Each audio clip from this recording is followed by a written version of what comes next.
Hello everyone, welcome to my channel.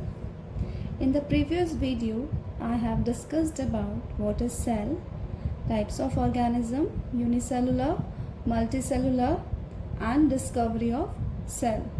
Today I am going to discuss about cell theory, shapes and size of cells and prokaryotic cells and eukaryotic cells.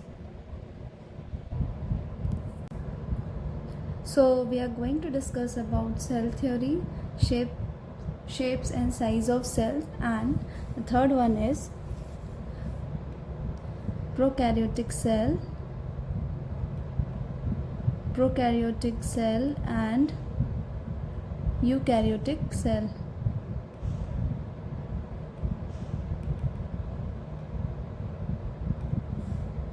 So we'll start with the cell theory. So what is cell theory?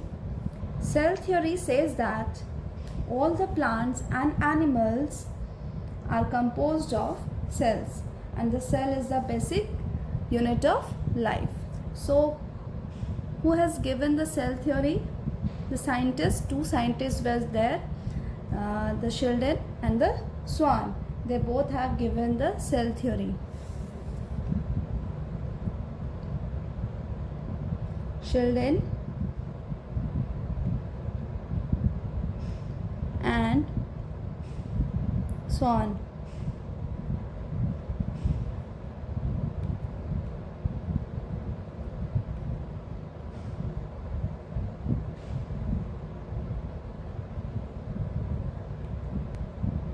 They both scientists have given cell theory.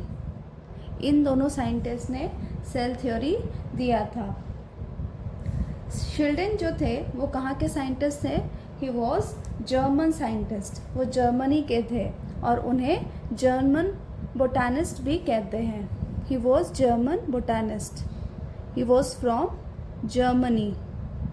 Germany के थे वो और ये botanist थे. German botanist.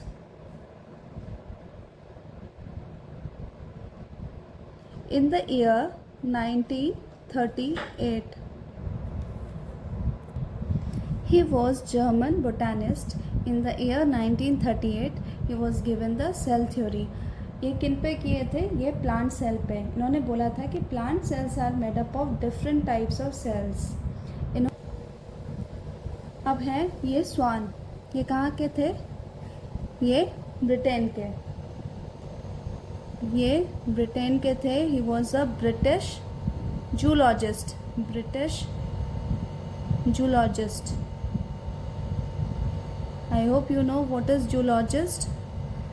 Scientist who study about animals. जो animals की study करते हैं उन्हें जूलॉजिस्ट बोलते हैं. बोटानिस्ट जो प्लांट्स की स्टडी करते हैं उन्हें बोटानिस्ट बोलते हैं.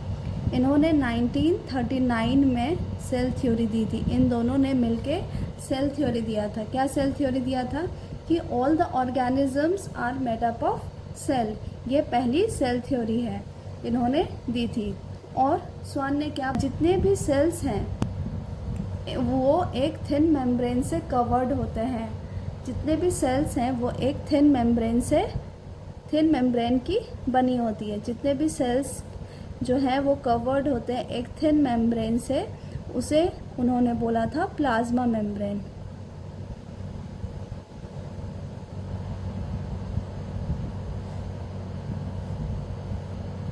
हर एक ऑर्गेनिज्म की एब्सोल्यूट रिक्वायरमेंट होती है तो उसे क्या बोलते हैं हम? Plasma membrane. ये किसने बोला था? ये स्वान ने बोला था. एक और बात जो स्वान ने बोला था, that cell wall is unique feature of plant cell. Cell wall is a unique feature of plant cell.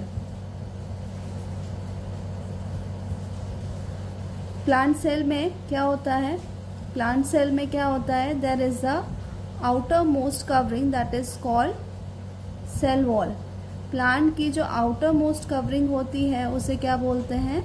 Cell wall बोलते हैं, और ये क्या है, सेल मेम्ब्रेन, प्लांट सेल। उन्होंने ये तो बता दिया कि सेल किस चीज़ की बनी है, all the organisms are made up of cell, but they were fail to describe कि सेल डिवाइड कैसे होती है, सेल बनते कैसे हैं, this theory, but he was unable to describe कि how the cells formed, how the cells, new cells arises. They were not able to explain how new cells are formed. इसीलिए इस cell theory को modify करना पड़ा, और उस modification का नाम, मॉडिफाई किसने किया, एक दूसरे साइंटिस्ट ने किया, उनका नाम है रुडोल्फ वर्काउ। उन्होंने 1855 में, he was the first scientist who explained that the cell arises from its pre-existing cell. उन्होंने ही बताया कि सेल जो है अपने ही प्री एग्जिस्टिंग सेल से बनता है। कैसे बनता है, when there is a cell, ये एक सेल है, जब ये डिवाइड होगा, when it breaks down, when cell division होगा, what it will form, it will form two daughter cells. ये क्या है, सेल है, सेल डिवीजन हो रहा है, cell divides and it forms two daughter cells.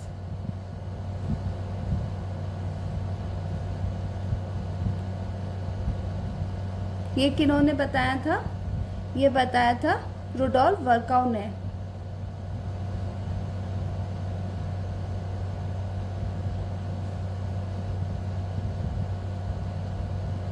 Rudolf वर्काउ ने 1855 में एक्सप्लेन किया कि सेल कैसे बनती है, सेल डिवाइड होते हैं और न्यू सेल्स का फॉर्मेशन होता है। So the cells are form from the pre existing cell. उन्होंने ही बोला था ओमनिस सेलुला ई सेलुला, उन्होंने ही बोल दिया था ओमनिस सेलुला ई सेलुला। उन्होंने ही सेल थ्योरी को मॉडिफाई किया। तो अगर पूछा जाए कि सेल थ्योरी किसने दी, तो हम बोलेंगे कि सेल थ्योरी शेल्डन एंड स्वान ने दी। बट अगर पूछा जाए कि मॉडिफाइड सेल थ्योरी किसने दी, who has given the modified cell theory, then we will say Rudolf Virchow. So now we will explain कि सेल थ्योरी क्या क्या है, सेल थ्योरी में क्या क्या है। First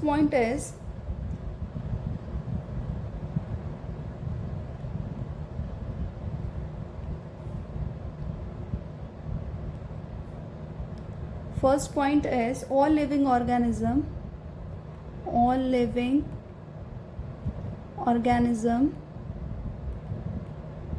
are composed of cells and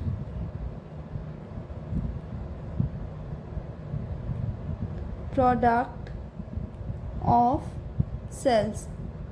This is the first point. उन्होंने explain किया all living organisms are composed of cell and product of cells, कि जितने भी लिविंग ऑर्गेनिज्म हैं किससे बने हैं, सेल से और उनके प्रोडक्ट से बने हैं। दूसरा पॉइंट उन्होंने दिया कि all cells arise from pre existing cell. अब सेल्स अराइज कैसे हो रहे हैं, बन कैसे रहे हैं, तो पहले वाले सेल से ही सेल डिवीजन होता है और नए सेल्स बनते हैं। This is the second point of cell theory. What is the third point, whatever the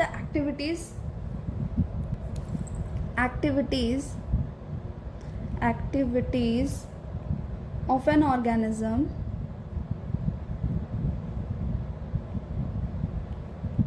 are the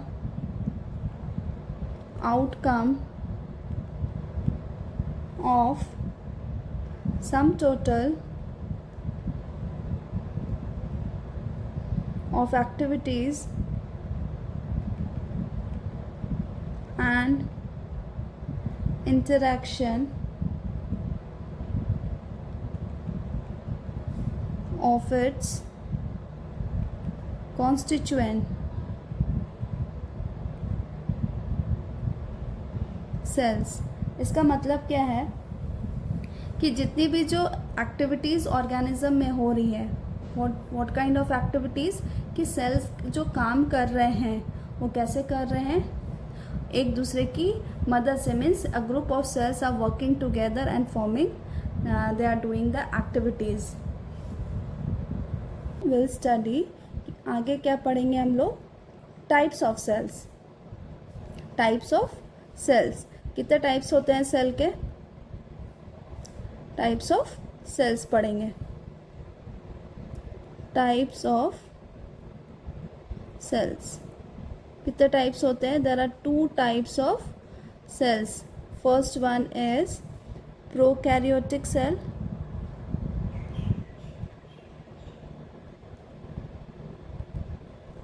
prokaryotic cells and eukaryotic cells। Prokaryotic cell क्या होता है, what do you mean by pro, इसे हम divide करेंगे और समझेंगे pro का मतलब क्या होता है, प्रिमिटिव, पुराना, प्रिमिटिव। कैरियोटिक, कैरियोज, कैरियोज मीन्स न्यूक्लियस, कैरियोज।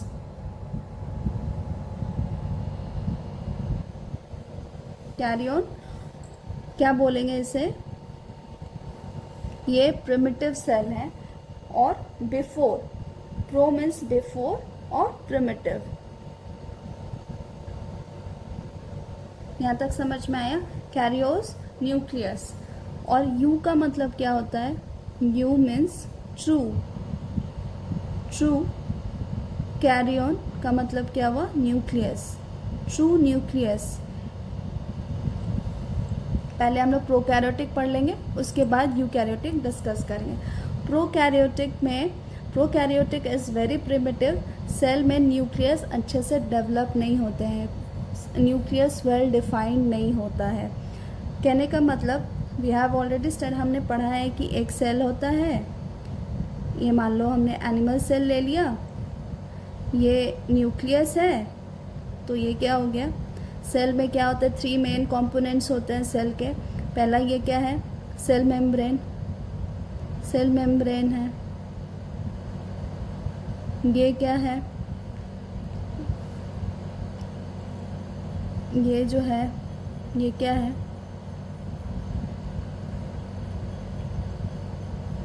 साइटोप्लाज्म।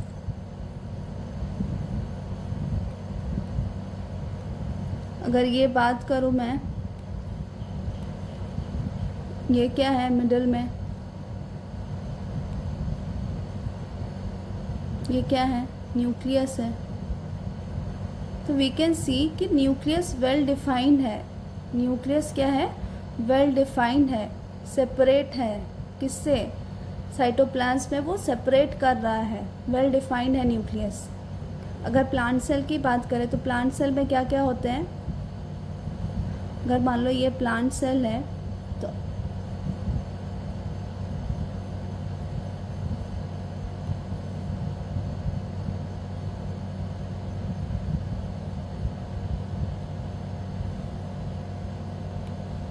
ये क्या है, सेल वॉल है,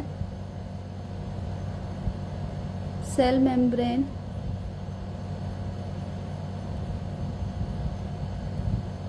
न्यूक्लियस, और ये क्या है, cytoplasm.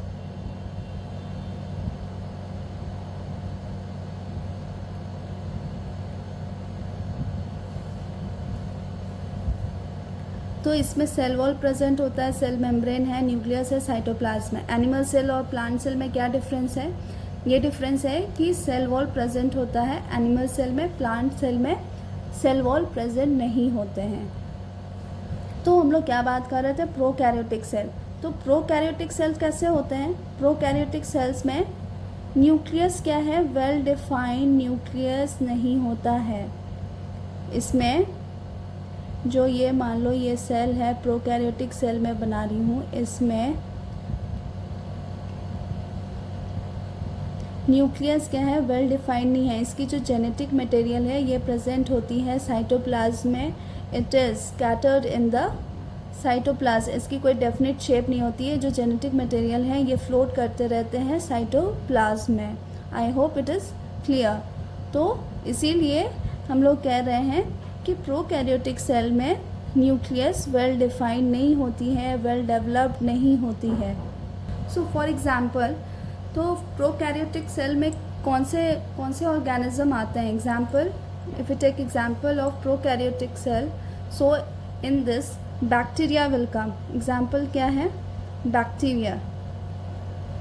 Bacteria will come in this prokaryotic cells में। आप इसमें देख रहे हो कि न्यूक्लियर मेम्ब्रेन प्रेजेंट नहीं है। इसमें मैंने देखा एनिमल सेल में, प्लांट सेल में न्यूक्लियर मेम्ब्रेन प्रेजेंट है, लेकिन इसमें प्रोकैरियोटिक सेल में न्यूक्लियर मेम्ब्रेन प्रेजेंट नहीं है। मैं एक और चीज़ आपको बताना चाहती हूँ कि वेल डिफाइंड न्यूक्लियस के 4 कंपोनेंट्स क्या क्या हैं। अगर हम बात करें न्यूक्लियस की, तो what are the 4 components of nucleus? ये बेसिक है, मैं बताना चाहती हूँ। ये न्यूक्लियर मेम्ब्रेन है, ये डबल मेम्ब्रेन होते हैं,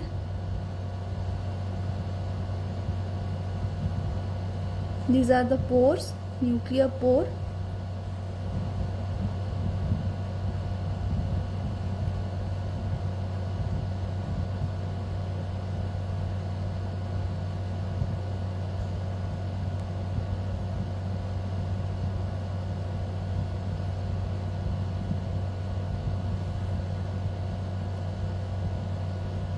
ये है न्यूक्लियोलस,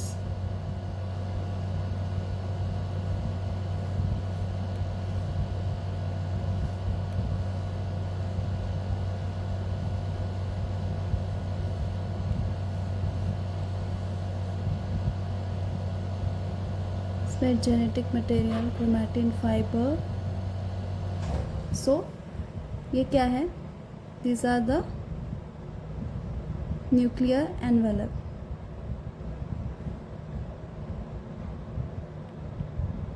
और you can say nuclear membrane. 4 components की बात कर रही हूँ, एंड दिस इज ना न्यूक्लियोप्लाज्म।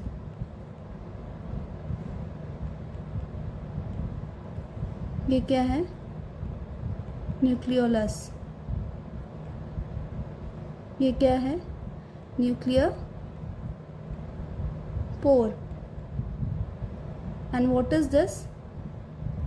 Genetic material.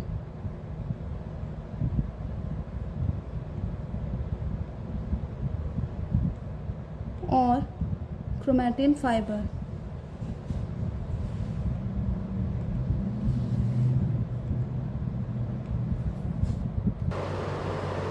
ठीक है, तो आगे चलते हैं। यहाँ पे we were talking about prokaryotic cell. So मैंने Y I have discuss this diagram of nucleus, क्योंकि ये समझाने के लिए कि प्रोकैरियोटिक सेल में ऐसा कुछ प्रेजेंट ही नहीं होता। न्यूक्लियोप्लाज्म, न्यूक्लियोलस, ये सब न्यूक्लियर मेम्ब्रेन प्रेजेंट ही नहीं होते। जो जेनेटिक मटेरियल है वो स्कैटर्ड रहता है साइटोप्लाज्म में।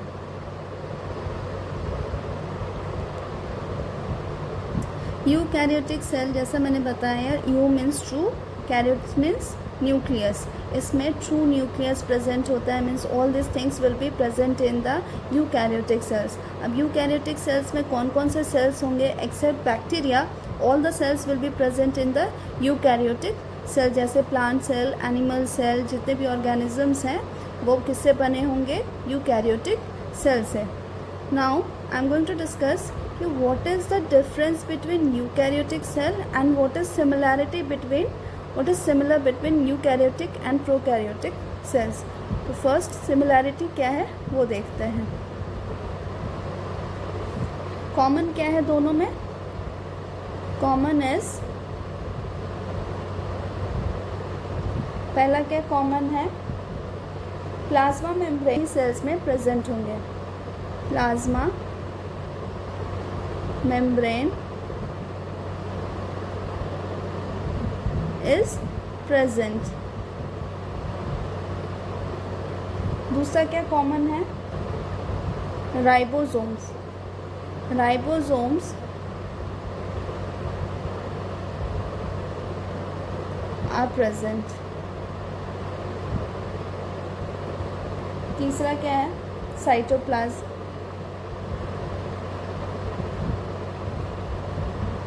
ये तीनों प्रेजेंट होंगे, ये both prokaryotic cell and eukaryotic cell में। Is the difference between prokaryotic and eukaryotic cell?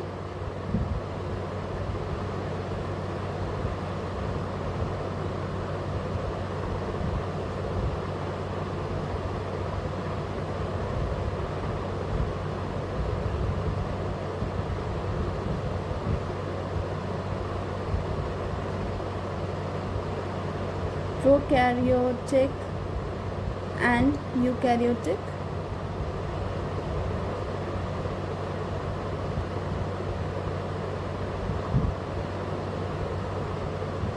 पहला क्या डिफरेंस है? साइज। अगर साइज की बात करें तो prokaryotic cells are smaller. Prokaryotic cells are smaller than eukaryotic cell. Second क्या है? Ribosomes. Ribosomes will be of 70S. Now what is S? S is sedimentation coefficient, and in this ribosomes will be 80S. Third is cell organelles. Many cell organelles, double membrane cell organelles, single membrane cell organelles are absent.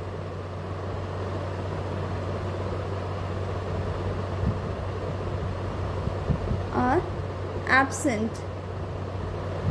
यहाँ क्या होगा? Present. अच्छा, can you tell me ये double membrane cell organelles में क्या क्या आएंगे? Double membrane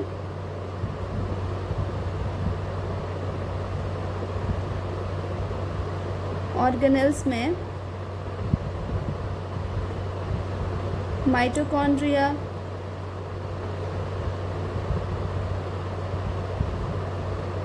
plastids,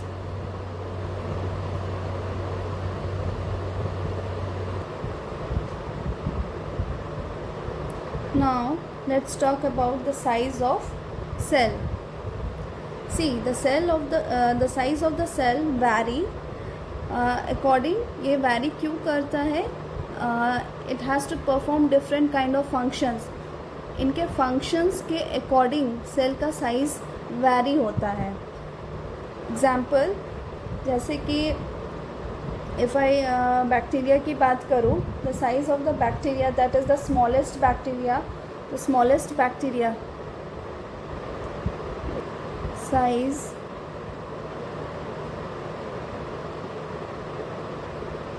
cells.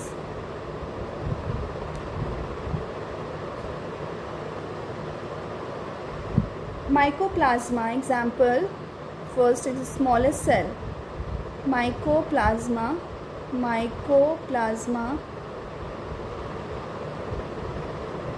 smallest cell. ये कौन सी सेल है? बैक्टीरिया. बैक्टीरिया की सेल है. साइज़ क्या है इसका? साइज़ है 0.3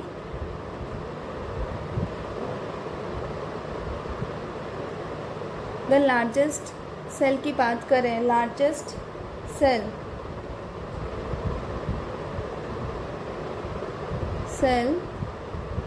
इज ऑस्ट्रिच. ऑस्ट्रिच एग क्या है? सबसे लार्जेस्ट सेल है. अगर बात करें लॉन्गेस्ट कौन सी है सेल? लॉन्गेस्ट सेल है नर्व सेल. नर्व सेल क्यों लॉन्गेस्ट है? क्योंकि इसे इम्पल्स को ट्रांसफ़र करना पड़ता है from head to your top to bottom of your body. ये बहुत बड़ी होती है इसलिए क्योंकि इन्हें सर से लेकर पैर तक जाना होता है। अगर हम बात करें यूकैरियोटिक सेल की, तो यूकैरियोटिक सेल की साइज़ क्या होती है? यूकैरियोटिक सेल की साइज़ होती है 10 to 20 μm। ये साइज़ होती है यूकैरियोटिक सेल की। अगर हम बात करें कि डिफरेंट टाइप्स सेल की शेप, हमने यहाँ साइज़ के बारे में बात कर लिया कि ये डिफरेंट साइज़ हैं सेल्स के, different eukaryotic, prokaryotic, largest, longest cell हमने बात कर ली। अब बात करते हैं कि शेप के बारे में। शेप,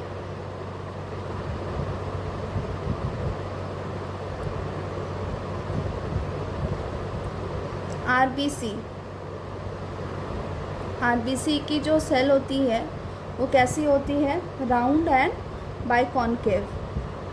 कैसी होती है? Round and बाइकॉन्केव।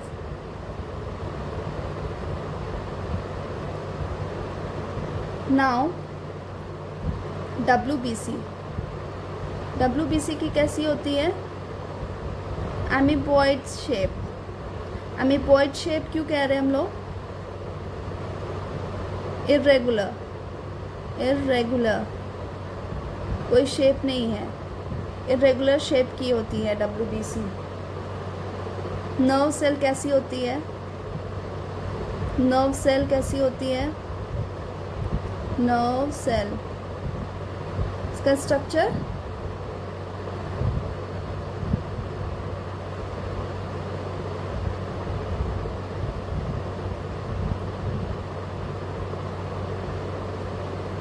ब्रांच्ड होती है।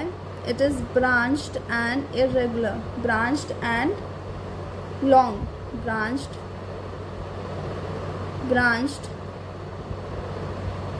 And long. मैंने बताया ये लॉन्ग क्यों है, क्योंकि इसे सर से लेकर पैर तक जाना होता है, इसीलिए ये लॉन्ग होती है, because it has to conduct impulse. Now हम बात करें प्लांट सेल में ट्रेकिड्स की बात करें तो ट्रेकिड्स का शेप कैसा होता है? ट्रेकिड्स का शेप होता है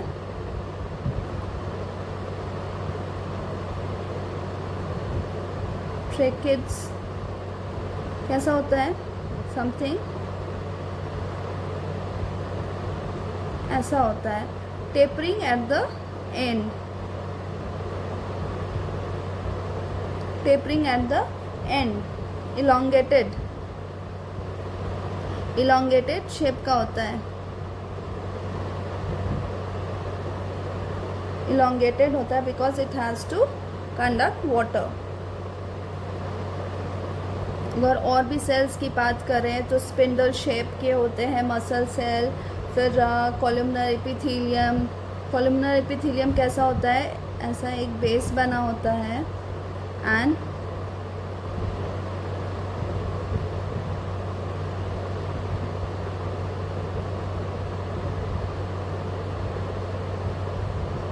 columnar epithelium सेल कैसा होता है? Long and narrow.